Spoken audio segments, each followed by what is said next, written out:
আওয়ামী লীগ সম্ভবত ইতিহাসের একটি ভয়ঙ্কর ঝুঁকি নিতে যাচ্ছে। বাংলাদেশে যে সকল আওয়ামী লীগ নেতৃবৃন্দ রয়েছেন তারা নড়াচড়া করছেন। তাতে আমেরিকাতে, এবং ইংল্যান্ডে যে সকল কথাবার্তা শুনলে জিনিসগুলো মনে হচ্ছে যে তারা খুব দ্রুত দেশে ফিরবেন। এটি কয়েকটি স্তর কাজগুলো করবেন এবং তারা আইনের কাছে নিজেদেরকে সমর্পণ করবেন। যখন তারা এই আইনের কাছে নিজেদেরকে সমর্পণ এই সময়টাতে বাংলাদেশের টোটাল বিচার ব্যবস্থা রীতিমতো আন্তর্জাতিক চাপের উপর। যে সকল নেতৃবৃন্দ এই মুহূর্তে দেশের বাইরে আছেন, ধরুন রাষ্ট্রমন্ত্রী ডক্টর মোমেনকে যদি কেউ নাজেহাল করার চেষ্টা করে কোনো আইন আদালত কোর্ট কাছারিতে, সঙ্গে সেটা পৃথিবীতে ভাইরাল হয়। দ্বিতীয়ত আমরা যেটা বোঝার চেষ্টা করছি এখন যে তাদের জীবনের সবচেয়ে বড় ভুল হয়েছে, সবচেয়ে বড় ভুল হয়েছে যে মবের ভয়ে গণভবন থেকে হেলিকপ্টারে করে হাসিনাকে দিল্লিতে পাঠানো হয়। এই কাজটি আওয়ামী লীগের যে সবচেয়ে বড় ভুল। হাসিনা যদি থাকতেন এবং সেক্ষেত্রে যদি গণভবন ভেঙে লোকজন ঢুকতো, সেনাবাহিনী যদি তাদের দায়িত্ব পালন করতে না পারে, সেনাবাহিনীর ডিসব্যান্ড হয়ে যায়। সেই ঝুঁকি সেনাবাহিনী কোনোদিন নিত।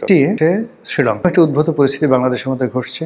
রাজাপাকসেকে সেনাবাহিনী হেলিকপ্টারে করে নিজেদের একটা বেজে নিয়ে গেছে। তো নিজেদের একটা বেজে নিয়ে গেছে এবং সেখানে তারা কিছুদিন ছিল। সেখান থেকে তারা আবার নির্দিষ্ট সময় সে ধরুন ডক্টর শিরিন শারমিন চৌধুরী, রহিম, তো এখনো পর্যন্ত সেই সেনাবাহিনীর তত্ত্বাবধানে আছে।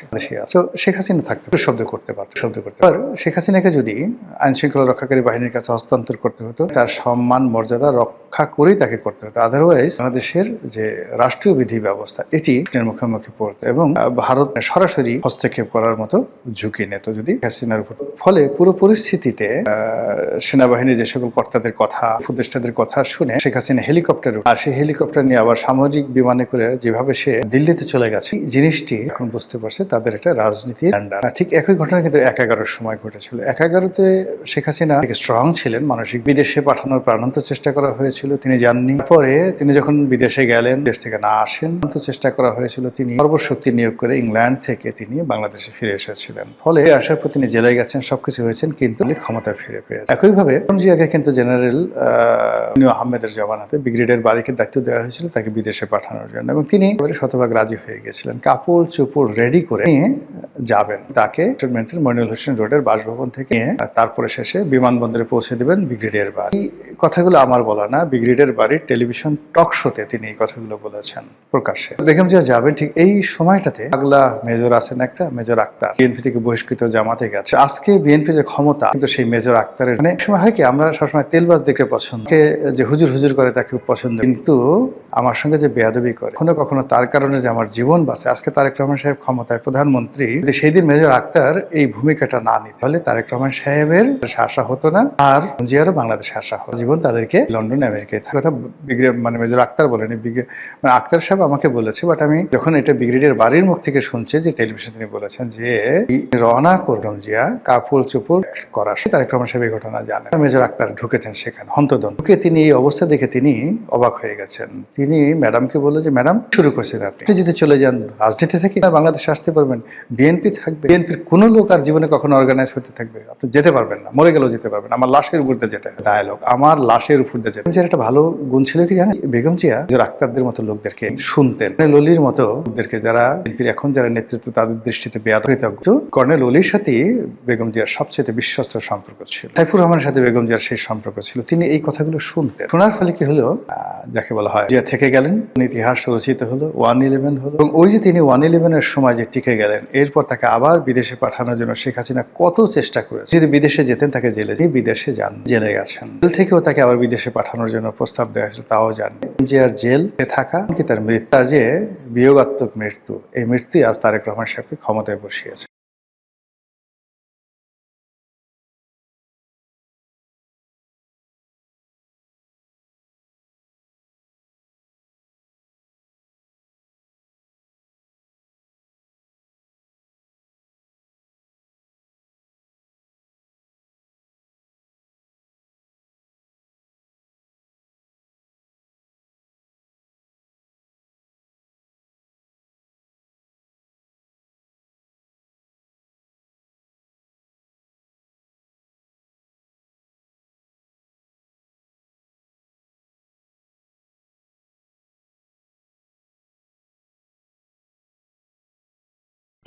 যেই প্রশ্নটি শুরুতে একটু করতে চাই যে আমরা দেখলাম যে 9 জন সচিবের চুক্তিভিত্তিক নিয়োগ বাতিল করা হলো, কোথাও কোথাও রদ বদল করা হচ্ছে, পুলিশের আইজি চেঞ্জ করা হলো, স্বরাষ্ট্র সচিবকে মন্ত্রী পরিষদ সচিব করা হলো নসিমুল গনি সাহেবকে।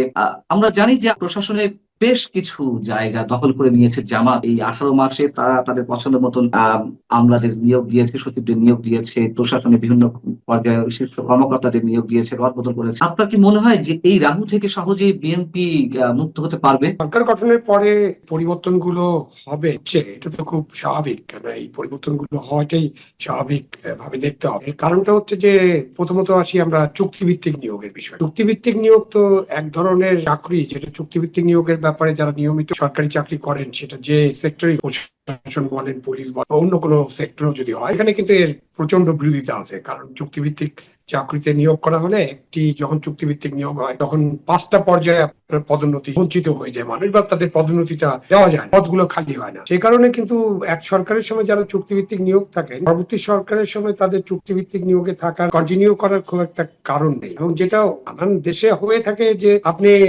ওই সরকারের আমলে আপনাকে চুক্তিভিত্তিক নিয়োগ দেওয়া হয়েছে, যখন নতুন সরকার আসবে ইচ্ছা বলে তার আগেই ত্যাগ করে চলে যেতে, সেটা সবার জন্য সম্মানজনক হয়। বাট আমাদের দেশে তো আমরা এটা করি না, কেউ করেন না। নিয়োগের কাউকে দু একটা উদাহরণ ছাড়া কাউকে আমি দেখিনি যে তারা নিজের থেকে সরে। স্বাভাবিকভাবে আপনি যখন সরকার পরিবর্তন হবে, সেই সরকার আপনাকে রাখবে কিনা বা আপনি থাকার জন্য তদবির করবেন কিনা, নানান ব্যাপার। যে চুক্তিভিত্তিক নিয়োগগুলো বাতিল হচ্ছে বা যারা চুক্তিভিত্তিক নিয়োগে আছেন, যারা ইউনূসের সময় চুক্তিভিত্তিক নিয়োগ পেয়েছিলেন, স্বাভাবিকভাবে তারা নিজের থেকে সরে যাওয়াটা তাদের জন্য খুবই সম্মানজনক হবে। এবং সরকার কিন্তু এগুলো আস্তে আস্তে সরিয়ে, এটাকে আমি একটা স্বাভাবিক প্রক্রিয়ার অংশ হিসেবেই দেখি। চুক্তিভিত্তিক নিয়োগ নয়, নানান ক্ষেত্রে প্রশাসনের বিভিন্ন সংস্থা পরিচালক রদবদল করা হচ্ছে, সচিবদের রদবদল করা হচ্ছে। মানে আমার প্রশ্ন হচ্ছে যে জামাত যেভাবে সাজিয়ে গেছে এই 18 মাসে, তাদের অনুগত ব্যক্তিদের দিয়ে প্রশাসন সাজিয়েছে, এই জায়গা থেকে কি খুব সহজেই নিজেকে করতে পারবে কিনা, একটা সেফ জায়গায় নিয়ে আসতে পারবে কিনা? আমার কাছে যেটা মনে হয় যে যারা প্রজাতন্ত্রের চাকরি করে, প্রজাতন্ত্রের সবাই চাকরি তো করেন, সবাই তো প্রজাতন্ত্রের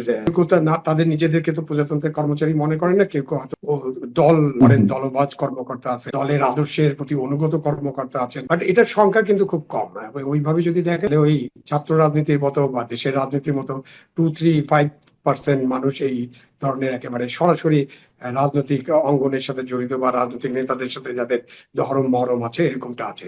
আইজিপি পুলিশের মহাপরিদর্শক আলী হোসেন সাহেব, তিনি আওয়ামী লীগের সময় স্যাক্ট হলেন, তিনি একসময় ছাত্র দল করতেন, এই অভিযোগে সহকারী পুলিশ সুপার হিসেবে তিনি জয়েন করেছিলেন। পরবর্তীতে আবার বিএনপি ক্ষমতায় এলো, তাকে আবার পদায়ন করা হল, বিভিন্ন জায়গায় তিনি পুলিশ সুপার হিসেবে কাজ করেছেন। আবার আওয়ামী লীগ এসে তাকে স্যাক করলো, তাকে সাময়িকভাবে বরখাস্ত করার পরে স্থায়ীভাবে বরখাস্ত করলো। এই ব্যক্তিকে আবার এসে আইজিপি পদে নিয়োগ দিল। কে ভালো কাজ করেছে, কে খারাপ কাজ করেছে আমি সেই বিশ্লেষণ যাচ্ছি না। বিষয়টা হচ্ছে যে রাজনৈতিক ভাবেই এই শীর্ষ পদগুলোতে নিয়োগ দেওয়া হচ্ছে, আবার পছন্দ না হলে বাদ দিয়ে দেওয়া হচ্ছে আর এক দল যখন ক্ষমতা আসবে। এই ট্র্যাডিশন যদি অব্যাহত থাকে তাহলে আমাদের মুক্তি কোথায়? প্রথমত এই ট্র্যাডিশন থেকে আমাদের বেরিয়ে আসতে হবে। আপনি যদি একটা ব্যক্তির কথা আলোচনা বা কিছু কথা যদি চিন্তা করেন, যাদেরকে অন্য কোনো রাজনৈতিক দলের ছাত্র সংগঠনের সাথে যুক্ত থাকার কারণে অন্যায়ভাবে বের করে দেওয়া হলো, নিশ্চয়ই আপনার যদি স্পেসিফিক কারণ থাকে, স্পেসিফিক আপনি কোনো অভিযোগ প্রমাণ করতে পারতেন, দুর্নীতির অভিযোগ কিংবা ওনার অসদাচরণের অভিযোগ, অথবা আপনি তাকে অদক্ষতার অভিযোগ, মানে কিছু যদি আপনি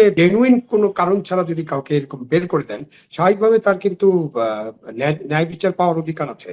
সুতরাং এটাকে আমি যদি তিনি আবেদন করে থাকেন বা তার প্রতি একটা ন্যায় বিচার করা দরকার মনে করে থাকলে এই ন্যায় বিচারটা হতে। এখন ওইসব ব্যক্তিকে নিয়ে আপনি ডিপ অ্যানালাইসিস করতে পারি আমরা, একেবারে ভিতরে ঢুকতে পারে সাংবাদিক, তার পুরা জীবনটা, পুরা চাকরি জীবনটা, পুরা রাজনৈতিক ছাত্র দল করেছে অথবা ছাত্রলীগ করেছে অথবা শিবির করেছে, বিশ্ববিদ্যালয়ে নানান কারণে নানান ছাত্র সংগঠনের সাথে অনেকের একটা পুরো যোগাযোগ হয় অথবা হালকা যোগাযোগ থাকে। তাদের বিশ্ববিদ্যালয়গুলোর যে সংস্কৃতি, যে মনোরম সংস্কৃতি ছিল, যে চাপ ছিল, সেখানে কিন্তু অনেক ভালো ছাত্রকেও এইসবে ইনভলভ হতে। আপনি যখন সরকার পরিবর্তন হবে, আপনি তখন ওই যে তখন কি কর্মী ছিল এটার ভিত্তিতে বিবেচনা করে তার প্রতি যদি অন্যায় করে, তো একটা ন্যায় বিচার পেতেই হবে। এবং এই